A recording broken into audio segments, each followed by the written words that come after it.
मुगुमा बस दुर्घटना हुँदा मृत्यु हुनेको संख्या 33 पुग्यो। सत्तारूढ 3 विद्यार्थी संगठनको आरोप मतिपुर घटनाको मुख्य कारण ओली नेतृत्वको सरकार। नेपालीको योजनामा 7 भारतीय प्रयोग 29 लाख भन्दा बढी रकम भेटिएन। सिन्धुपाल्चोकमा बस दुर्घटना हुँदा 33 जना घाइते। पोखरामा चिप्लिए प्रधानमन्त्री देउबा। सांसदको दशैं भत्ता काटेपछि रामनारायण बिडारीको आक्रोश कि सबै सांसद विनोद चौधरी हुन्। विश्वकपमा छनौट हुने पहिलो टोली बन्यो जर्मनी। मन्त्री भएको 4 दिनमै श्रेष्ठद्वारा सम्पत्ति विवरण सार्वजनिक करोडौँको लगानी प्रशस्त जग्गा जमिन। ओलीले चर्को भाषण मात्र गरे। हामीले सीमा विवाद बारे भारतसँग कुरा गर्यौं। डाक्टर महत। चितवनको आक्रमणबाट 9 वर्षीय बालिकाको मृत्यु। चीनमा बाढी कम्तीमा 24 जनाको मृत्यु। कोरोनाबाट 14 जनाको मृत्यु। देशभर 14,500 सक्रिय संक्रमित। बागमती प्रदेशका सांसदले लिए दशैं भत्ता बापत 42 लाख रुपैयाँ। दशैंमा मानव अधिकार आयोगको सबै कार्यालय खुला रहने। भाइद्वारा दाइको घाँटी रेटी हत्या। दशैंका यात्रुसँग मनलाग्दी भाडा असुल्ने जीप चालक प्रहरी नियन्त्रणमा। नेपाली कांग्रेसको एकलौटी सरकार जनताको चाहना। विमलेन्द्र निधि। हनुमाननगर कंकालिनी नगरपालिकाले छात्रालाई निशुल्क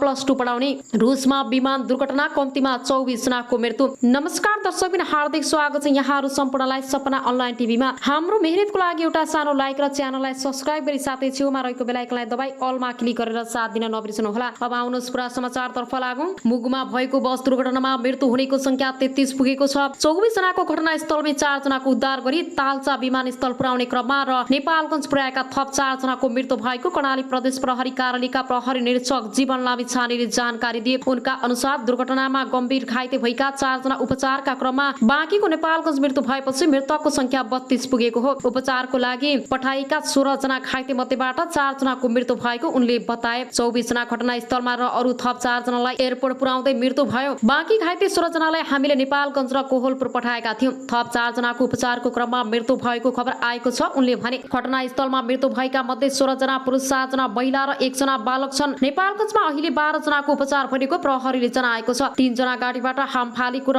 2 जना दुर्घटना हुनुभन्दा केही समय अघि ओर्लिएको प्रहरीले बताएको छ। नेपालगञ्जबाट सुर्खेत हुँदै मुगुका लागि भएको B1-3167 नम्बरको बस मंगलबार दिउँसै पौने 2 बजेतिर दुर्घटनामा परेको थियो। अब आउनु सरको समाचारतर्फ लागौं। नेपाली कांग्रेसको एकलौटी सरकार जनताको चाहना। विमलेन्द्र निधि। नेपाली कांग्रेसका उपसभापति विमलेन्द्र निधिले देशका जनता नेपाली कांग्रेसको एकलौटी सरकारको पक्षमा रहेको जिकिर गर्नु भएको छ। जनताले अहिलेको जस्तै वैशाखीमा टेकेको सरकार नभई नेपाली कांग्रेसको बहुमतको एकलौटी सरकार जोखिम रहेको उहाँको दाबी थियो। उपसभापति निधिले मंगलबार धनुषाको निर्वाचन क्षेत्र नम्बर 4 को सुर्खेत सखुवा महेन्द्रनगरमा आयोजित विजया दशमी, दीपावली तथा छठ पर्वको उपलक्ष्यमा शुभकामना आदान प्रदान तथा कार्यकर्ता भेलालाई सम्बोधन गर्दै यस्तो दाबी गर्नु भएको हो। उहाँले कार्यकर्तालाई सम्बोधन गर्दै भन्नुभयो, देशलाई कांग्रेस चाहिएको छ, कांग्रेसको सरकार चाहिएको छ, गठबन्धनको सरकार होइन। जबसम्म एकलौटी सरकार बन्दैन तबसम्म देश अपेक्षा अनुसार गति लिन नसक्ने भन्दै यदि देशलाई कांग्रेस चाहिन्छ जसका लागि मधेसको भूमिका महत्त्वपूर्ण हुनेछ। उहाँले गत निर्वाचनमा नेपाली कांग्रेस बाहेकका पार्टीलाई जिताउँदा त्यसको दुष्परिणाम देश र नेपाली जनताले भोगिरहेका बताउँदै राज्य र सरकारका अङ्गहरू, न्यायपालिका, कार्यपालिका र व्यवस्थापिका अस्तव्यस्त र क्षतिग्रस्त भएको भन्दै चिन्ता व्यक्त गर्नुभयो। पछिल्लो निर्वाचनबाट देशमा अर्कै पार्टीको सरकार बन्दा जनताको दैनिक जीवन दुष्कर बनेको स्पष्ट पार्दै महँगी बढेको र समग्रमा देशकै आर्थिक स्थिति बिग्रिएको नेता निधिको भनाइ थियो। उहाँले भन्नुभयो, अहिलेका युवा पुस्ता निराशमा छन्। राज्यका अंश राजनीति र रोजगारका क्षेत्रमा अवसर पाउन सकेका छैनन्। उपसभापति निधिले ती जम्मै समस्या समाधानको आरम्भ आगामी चुनावमा सुख छापेको विजय भए मात्रै सम्भव हुने दावी गर्नुभयो। उपसभापति निधिले पार्टीको आसन्न महाधिवेशनमा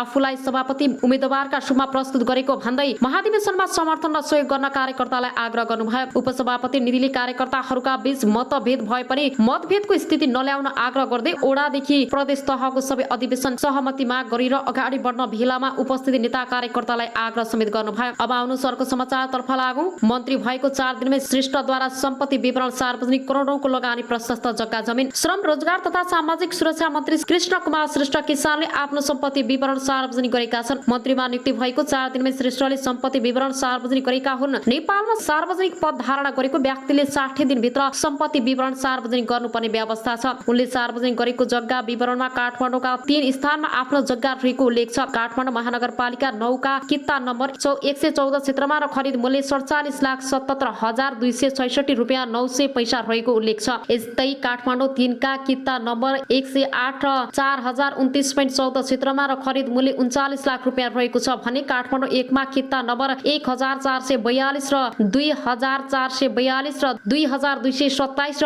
2494 90 र 3 क्षेत्रमा र खरिद मूल्य 59 लाख रहेको उल्लेख छ। उनको आफ्नो 2 घर रहेको सार्वजनिक गरेका छन्। काठमाडौँ महानगरपालिकाका 3 मा 2.5 तलाको घर र काठमाडौँ 9 धापा सीमा 7 तलाको व्यावसायिक घर रहेको जनाएका छन्। उनले शेयर विवरणमा आफ्नो विभिन्न कम्पनीमा शेयर लगानी रहेको उल्लेख गरेका छन्। रु 2 करोड र 17,27,400 मूल्य बराबरको शेयर लगानी रहेको विवरणमा उल्लेख छ। त्यस्तै उनले 20 वटा व्यावसायिक कम्पनीहरूमा रु 14 करोड र 86,26,000 मूल्य बराबरको लगानी गरेको उल्लेख गरेका छन्। हाल मौजादातमा रहेको घर तथा जग्गा विवरणमा जम्मा रु 9 करोड 59 लाख र 73,400 मूल्य बराबरको रहेको उल्लेख छ। गहनामा मन्त्री श्रेष्ठले विवाह दाइजोमा पाएको 20 तोला सुन र खरिद गरेको 50 तोला सुन भएको बताएका छन्। उनले बैंक खाता विवरणमा 8 वटा बैंकमा आफ्नो पैसा रहेको खुलाएका छन्। उनले prime commercial bank, global, IME, civil bank र एभरेस्ट बैंक र नेपाल बङ्गलादेश बैंकमा आफ्नो खाता रहेको बताए। त्यस्तै उनले श्रीमतीको नाममा भने ग्लोबल, आइएमई, एनएबी र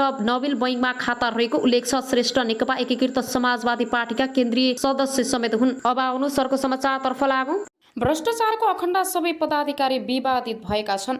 जनताको उपचार गर्न र चिकित्सक उत्पादन गर्न पूर्वी नेपालको धरानमा स्थापित बीपी कोइराला स्वास्थ्य विज्ञान प्रतिष्ठान भ्रष्टाचारको अखण्ड बनेको छ। मुलुकको पहिलो जननिर्वाचित प्रधानमन्त्री बीपी कोइरालाको नाममा स्थापित विश्वविद्यालयको निकासा पछिल्लो 2 वर्षको अवधिमा 3 उपकुलपति भ्रष्टाचारको आरोपमा मुछिनेले त्यही संकेत गर्छ। 2076 साल असार 26 गते प्रतिष्ठानका तत्कालीन उपकुलपति प्रा डाक्टर राजकुमार श्रैनियार 8 लाख रुपियाँ घुससहित पक्राउ परे। प्रतिष्ठानको भवन निर्माणले ठेक्काको कमिसन लिने क्रममा उनी निवासबाट पक्राउ परेका थिए। त्यसको 3 सातापछि अघिल्ला उपकुलपति बलभद्र प्रसाद दासमाथि 4 करोड भ्रष्टाचार मुद्दा लाग्यो। दुवै मुद्दा विशेष अदालतमा विचाराधीन भएका बेला नयाँ पदाधिकारीहरू पनि रत्तिभर डराएनन्, अनियमितता गरिरहे। सरकारले गठन गरेको कार्यदलले उपकुलपति ज्ञानेन्द्र गिरी भ्रष्टाचारको आरोपबाट उम्किन नसक्ने गरी सरकारलाई मंगलबार प्रतिवेदन बुझाइसकेको छ।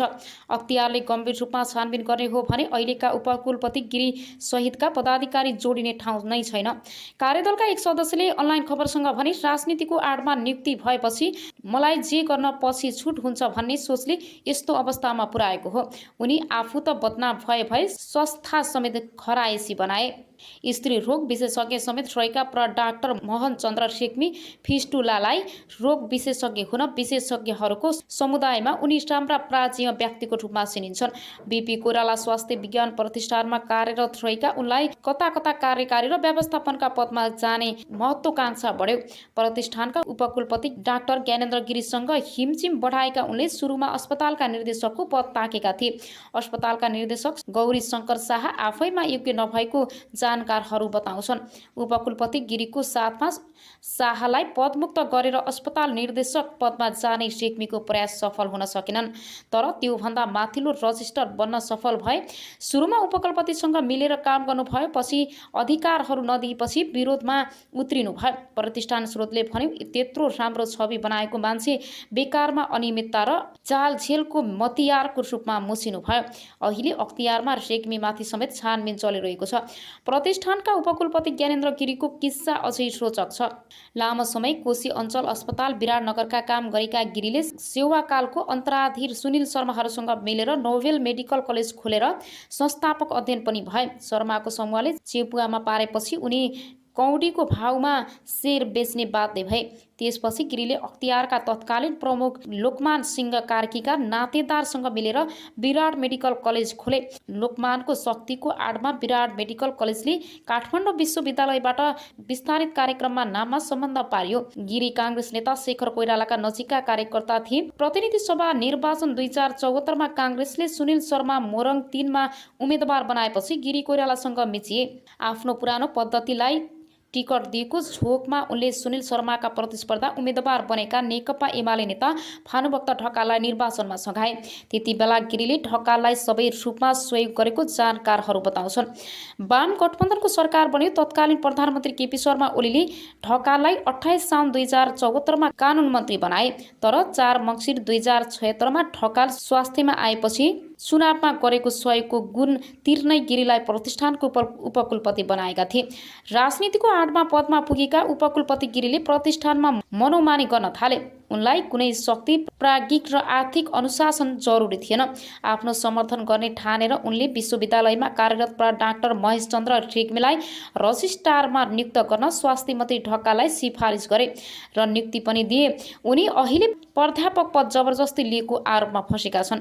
प्रतिष्ठानमा कार्यरत आन्दोलनरत चिकित्सक तथा अध्ययन कार्यदलका सदस्यका अनुसार हाल बीपीमा रहेका सबै पदाधिकारीहरू विवादित बनेका छन्। तुलनात्मक रूपमा राम्रो छवि मानिएका रेजिस्ट्रार डाक्टर गुरुप्रसाद खनाल पनि नियमित उपकुलपति हुँदा अनेक विवादास्पद निर्णयमा संलग्न रहेको पाइएको छ। कुनै प्राज्ञिक पृष्ठभूमि नभएका अस्पताल निर्देशक डाक्टर गौरी शङ्कर शाह खरिदमा मात्रै रुचि राख्ने पदाधिकारी मानिन्छन्। प्रतिष्ठान स्रोतले भन्यो प्रशासनिक दक्षता नभए पनि उनलाई खरिदको काम र कमाई हुने क्षेत्रमा औधी रुचि छ। उनको पदावधि केही महिना बाँकी छ। दलीय भागभण्डा र शक्तिको आडमा नियुक्ति हुनेहरूले मनोमानी गरेर संस्थालाई बिगार्ने काम गरे। प्रतिष्ठानको आन्दोलनरत सङ्घर्ष समितिका संयोजक डाक्टर एसपी सिमाल भन्छन् नियुक्ति गर्दा नै राजनीतिक स्वार्थमा पनि पदाधिकारी सिफारिस हुने गरेको छ। उनीहरूले शक्तिको आडमा अनियमितता गर्ने कुनै नौलो कुरा भएन। हरेक पटक दक्षता र क्षमता भन्दा पनि राजनीतिक संरक्षणका आधारमा पदाधिकारी नियुक्ति भएका छन्। 2050 सालमा स्थापना भई 2055 सालदेखि चिकित्सक शिक्षामा स्नातकोत्तर तह सञ्चालन गरिरहेको प्रतिष्ठानले पूर्वी नेपालका विभिन्न जिल्लाहरूमा चिकित्सा सेवा र दन्त चिकित्सा सेवा दिइरहेको छ। आफ्नो क्षमताको 3 गुणासम्म बिरामी जाँच्ने अस्पताल भएको प्रतिष्ठानको पछिल्लो समय आम्दानी घट्दो क्रममा छ। शैक्षिक गुणस्तर खसेको छ। नियमित जसो आर्थिक नियमितता हुने गरेको छ। प्राज्ञिक काम कारबाही तहस नहस छ भने अस्पतालमा बिरामी फेरेर रेफर गरेर कमिसन लिने प्रवृत्ति मौलाएको छ। पदाधिकारीहरूको असहमतदारी र झैझगडाले स्थिति झन तनावपूर्ण बनेको छ। बेथिति मौलाएको प्रतिष्ठानमा एकै वर्षमा 48 करोड रुपियाँसम्म बेरोज निस्किएको छ। 2 अर्ब 20 करोडको बजेटमा 70% रकम चालु प्रकृतिका काममा खर्च हुन्छ। प्रतिष्ठानमा आवास छ तर बाहिरका मानिसहरू बसेका छन्। छात्रावास र कर्मचारी आवासमा पानी चुहिन्छ। नर्सिङ स्टाफलाई आवास छैन तर संस्था बाहिरका व्यक्तिले आवास पाएका छन्। निवासमा अस्पतालमै काम गर्न जुनियर रेसिडेन्टलाई मासिक 4000 भाडा असुलिएको छ। अहिलेका यी 4 पदाधिकारीले संस्थालाई बदनाम बनाएकोले तत्काल उनीहरूलाई बर्खास्त गरेर योग्य र समक्ष पदाधिकारी नियुक्त गर्नुपर्छ।